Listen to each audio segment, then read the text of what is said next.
Your Excellency President John Dramani Mahama, which I had the pleasure of listening to in his first address in Addis to the African Union upon assumption of his functions. It is really a great honor, sir, to be next to you in this function. Professor Ernest Arite, Vice Chancellor of the University of Ghana, thank you for your kind words and invitation. Honorable ministers and members of the Diplomatic Corps, Professor Akuswa Adumaku Ampofo, Director of the Institute of African Studies, Professor Etienne Eun Ehil, Secretary General of the Association of African Universities, Professor Atukwe Oke, Secretary General of the Pan-African Writers Association.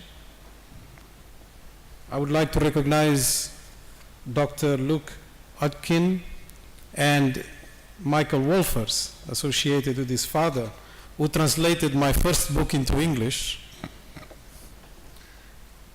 and all my friends from the community of Codesria, including some here present, such as the always calm, poised, and great Professor Sawyer, Dr. Chikata, Ngugi wa Thiong'o, an inspirator for all of us, Fatou Sow, and also Takiwa Manu, here also present. Allow me to pay tribute also to Professor Gordon for all the work that he has put helping Professor Akuswa in organizing this event.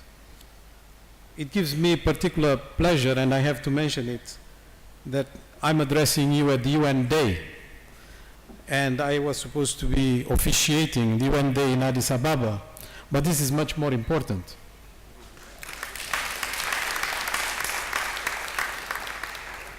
My association with the UN is quite long, but the highlight of that association is certainly my serving next to Kofi Annan as his political director, and I also know of his association with this university.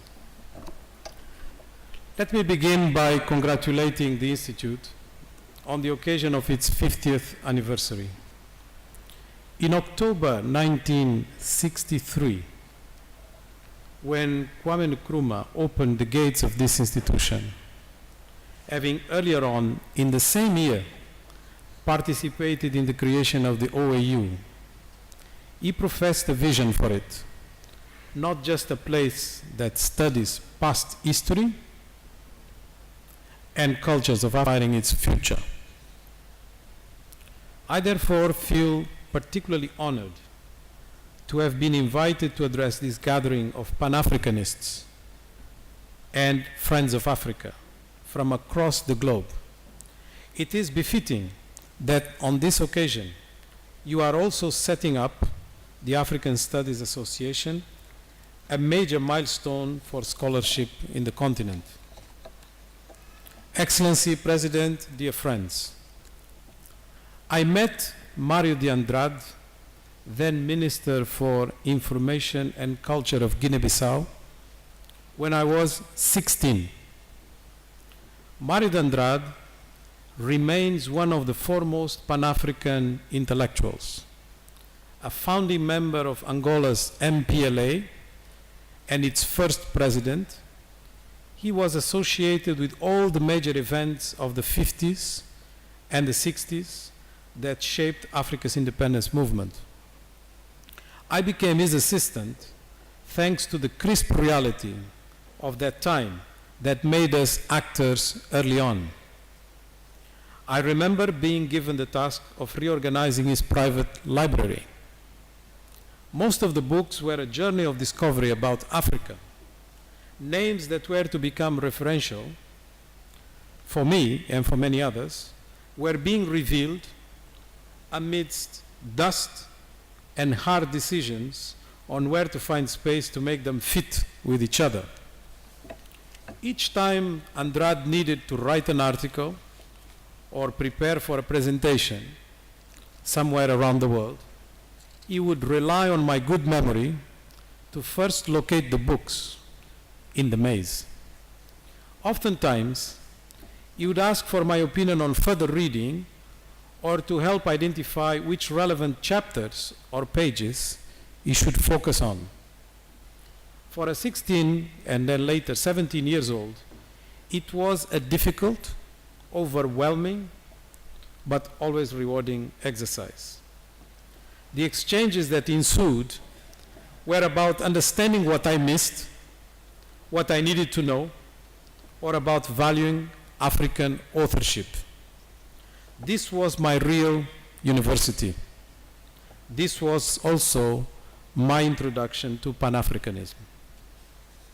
It was amazing to realize that this Angolan, turned dissident of his own MPLA, in the meantime in power in Luanda, could be a minister in another African country on the strength of his Pan-African credentials.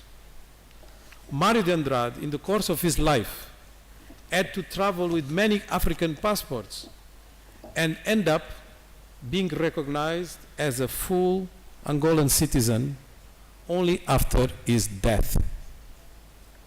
Similarly, diaspora Pan-Africanists like Du Bois or George Padmore became Ghanaian citizens, entrusted with high responsibilities. Not to mention Frantz Fanon, who amongst his many FLN responsibilities became Algerian ambassador in Accra. One of the greatest things I learned from Mário de Andrade was to not simplify African reality. We need to understand the details, our past, our present, intentions, and values. The absence of complexity would leave Africa without a compass, tantamount to the absence of ideology, understood in its purest sense. As Amilcar Cabral, my outmost hero, put it, we should claim no easy victories. Pan-Africanism has been an enduring ideal in our continent, with degrees of engagement ebbing and flowing over the years. We are certainly in a period of revival of Pan-Africanist spirit, as shown by the fact that the theme of the 50th anniversary celebrations of the African Union has been dedicated to Pan-Africanism and African Renaissance, as the Commissioner Kaloko just mentioned to you. It is useful to review the various manifestations of Pan-Africanism, to tease out what they represent in real terms. Indeed, observers have pointed out that it was precisely the capture and the uprooting of millions of Africans and conditions of slavery which laid the foundations for Pan-Africanism and blacks' affirmation in the United States and West Indies. The Africa diaspora, public intellectuals of the early 20th century, were the interpreters of a will for a more developed and structured movement to give pride and honor to all Africans. In the absence of a geolocator of their origins, they constructed an ideal Africa, psychologically and politically. They envisaged the need for the union of all Africans and blacks around a unique and integrated struggle against all forms of discrimination. It was not immediately a political ambition of independence, but the elements of such a purpose and goal were easily identifiable in the statements of these progenitors of a Pan-African cause.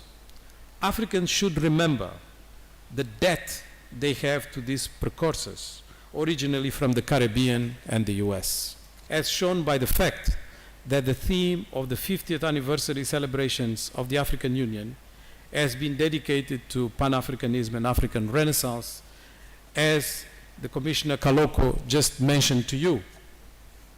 It is useful to review the various manifestations of Pan-Africanism, to tease out what they represent in real terms. The pertinence of past strands of Pan-Africanism must also interest us for their impact on our current thinking and approaches. Indeed, the mutual interaction of all these elements provide the basis for the current discourse on the Pan-Africanist ideal. One finding seems certain. Pan-Africanism has exerted a butterfly effect. As we all know, when a tiny butterfly flutters its wings in one part of the earth, this seemingly innocuous event can bring about a storm on the other side of the world.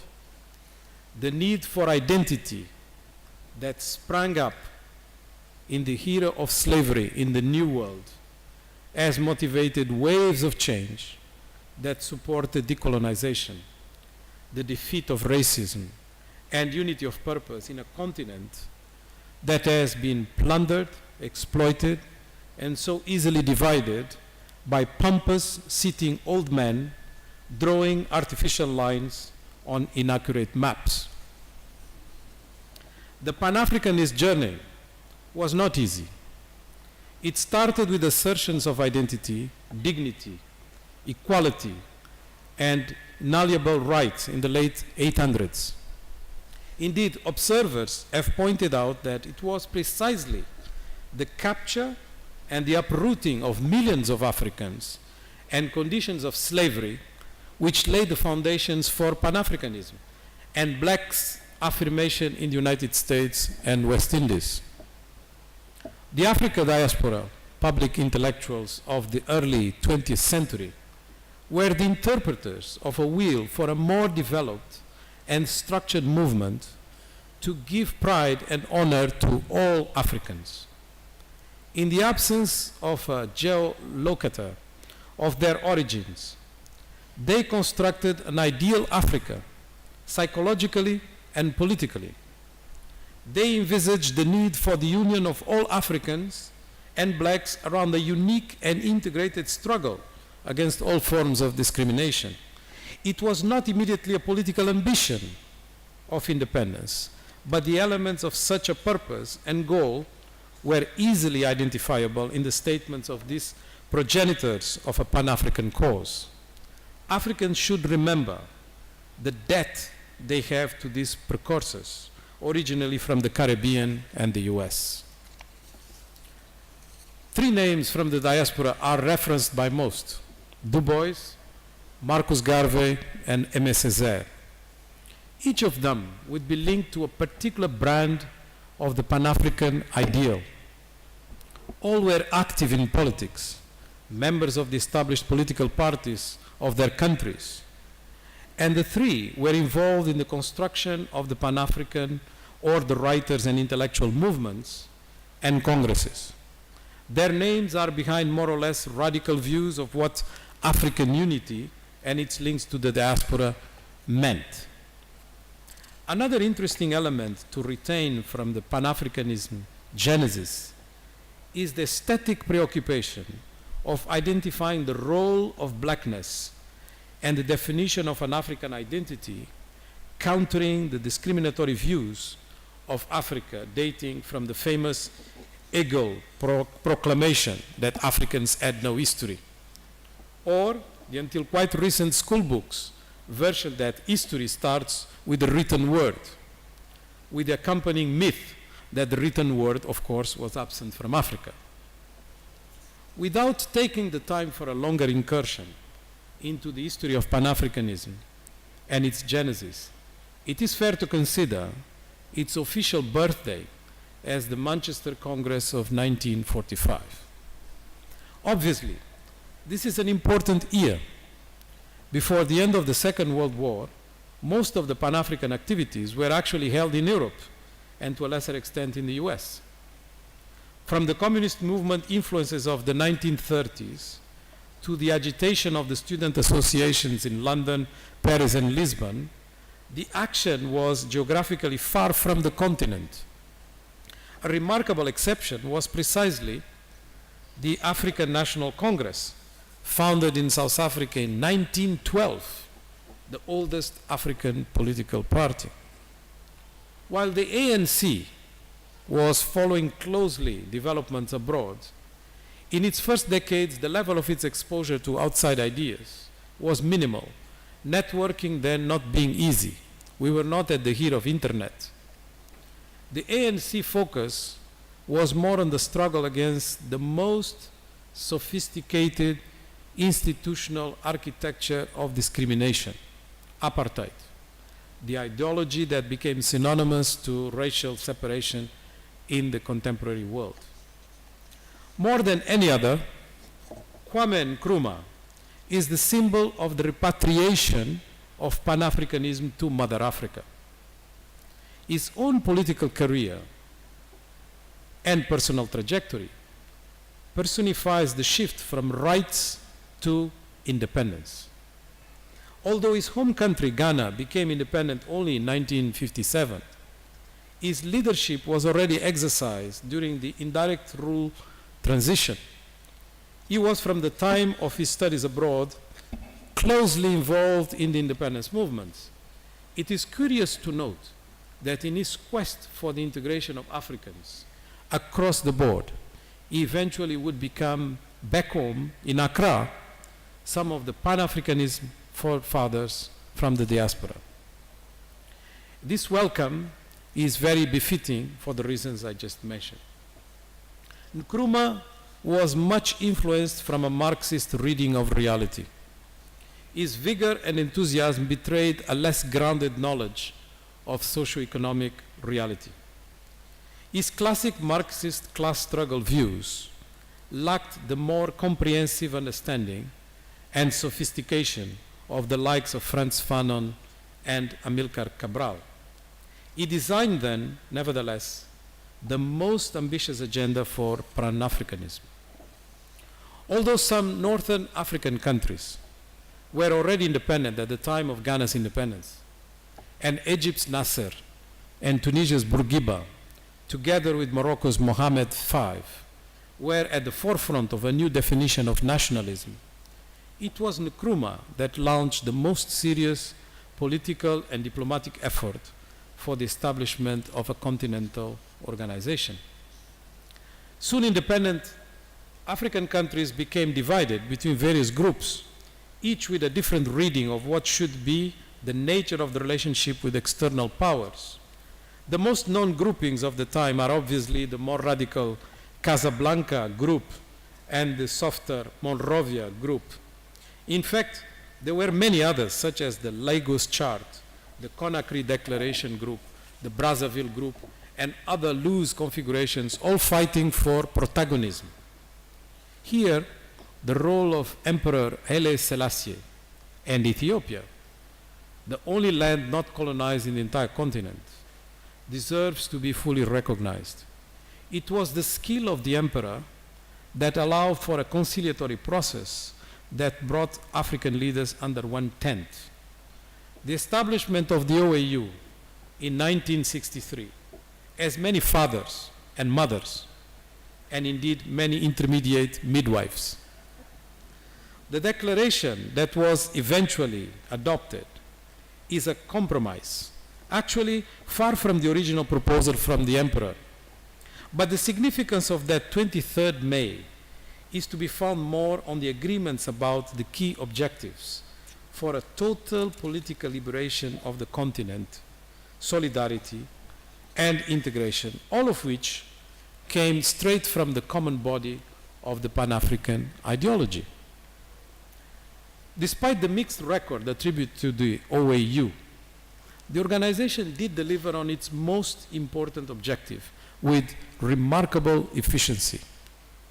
It was to no small degree thanks to its Liberation Committee, the most important body emanating from the OAU, that the continent kept the focus on the desire for total liberation from colonialism and racism, including getting rid of the apartheid regime.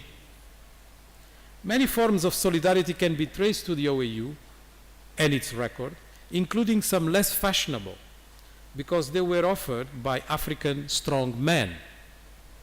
They were testimonies of the appeal of the African ideology, both at national, sub-regional, and regional level.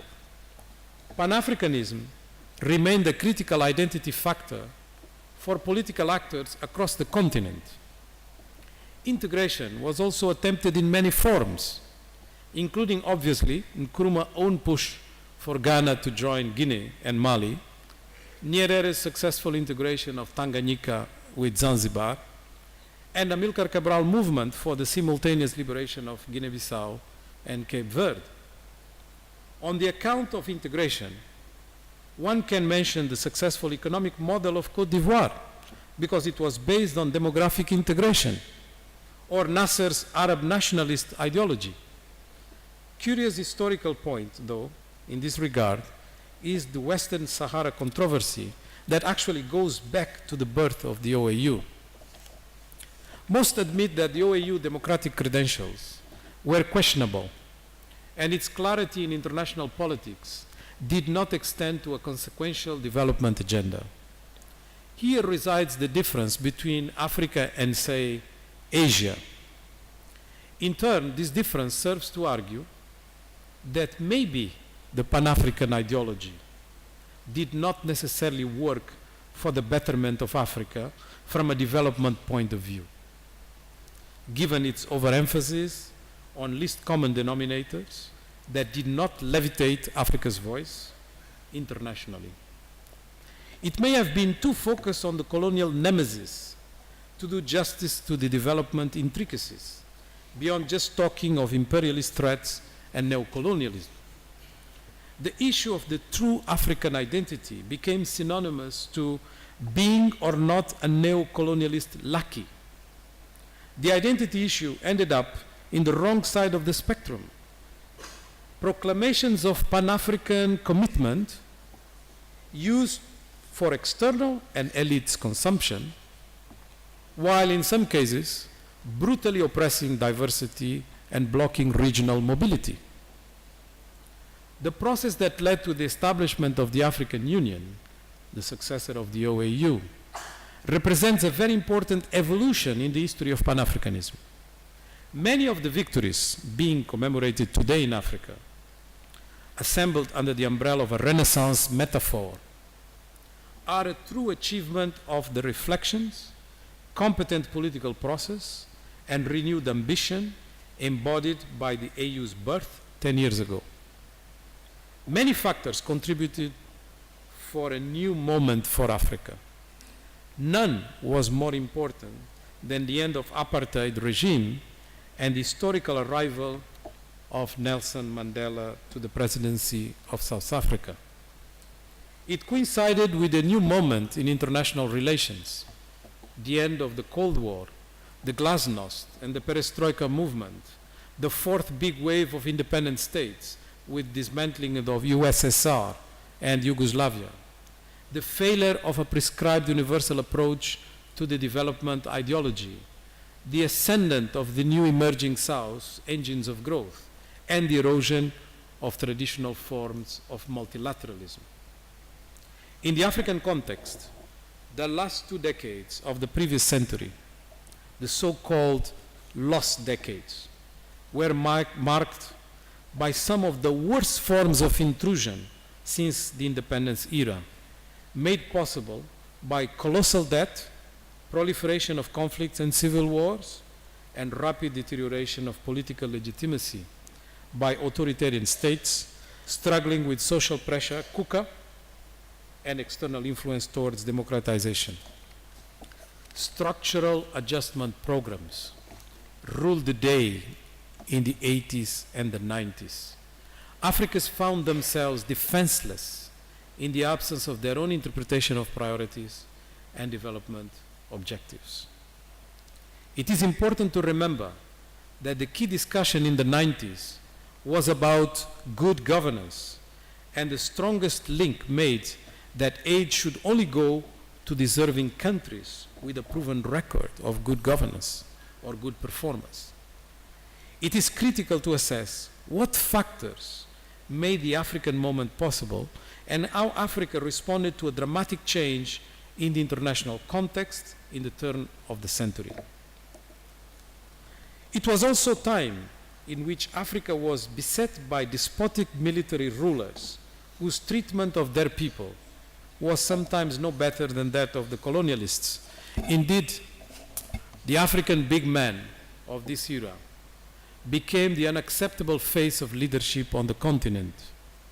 Within this period, Kizerbo speaks of the silence of the African intellectual. Moreover, our treatment of one another, which showed its worst face in the Rwandan genocide, was often a cause of despair. This, quite fortunately, was not the end of the story. It is not the end of the African story. Whilst its predecessor, the OAU, had stressed the need for political independence, the African Union put more emphasis on rapid acceleration of social and economic progress in Africa. It is a return to the protection of the individual dignity over the assertions of sovereignty. This is evident from African leaders' commitment to improved governance through mechanisms such as the African Peer Review Mechanism, signed off by 33 African states so far. It is also clear from the African Union's shift from the doctrine of non-interference to the doctrine of non-interference.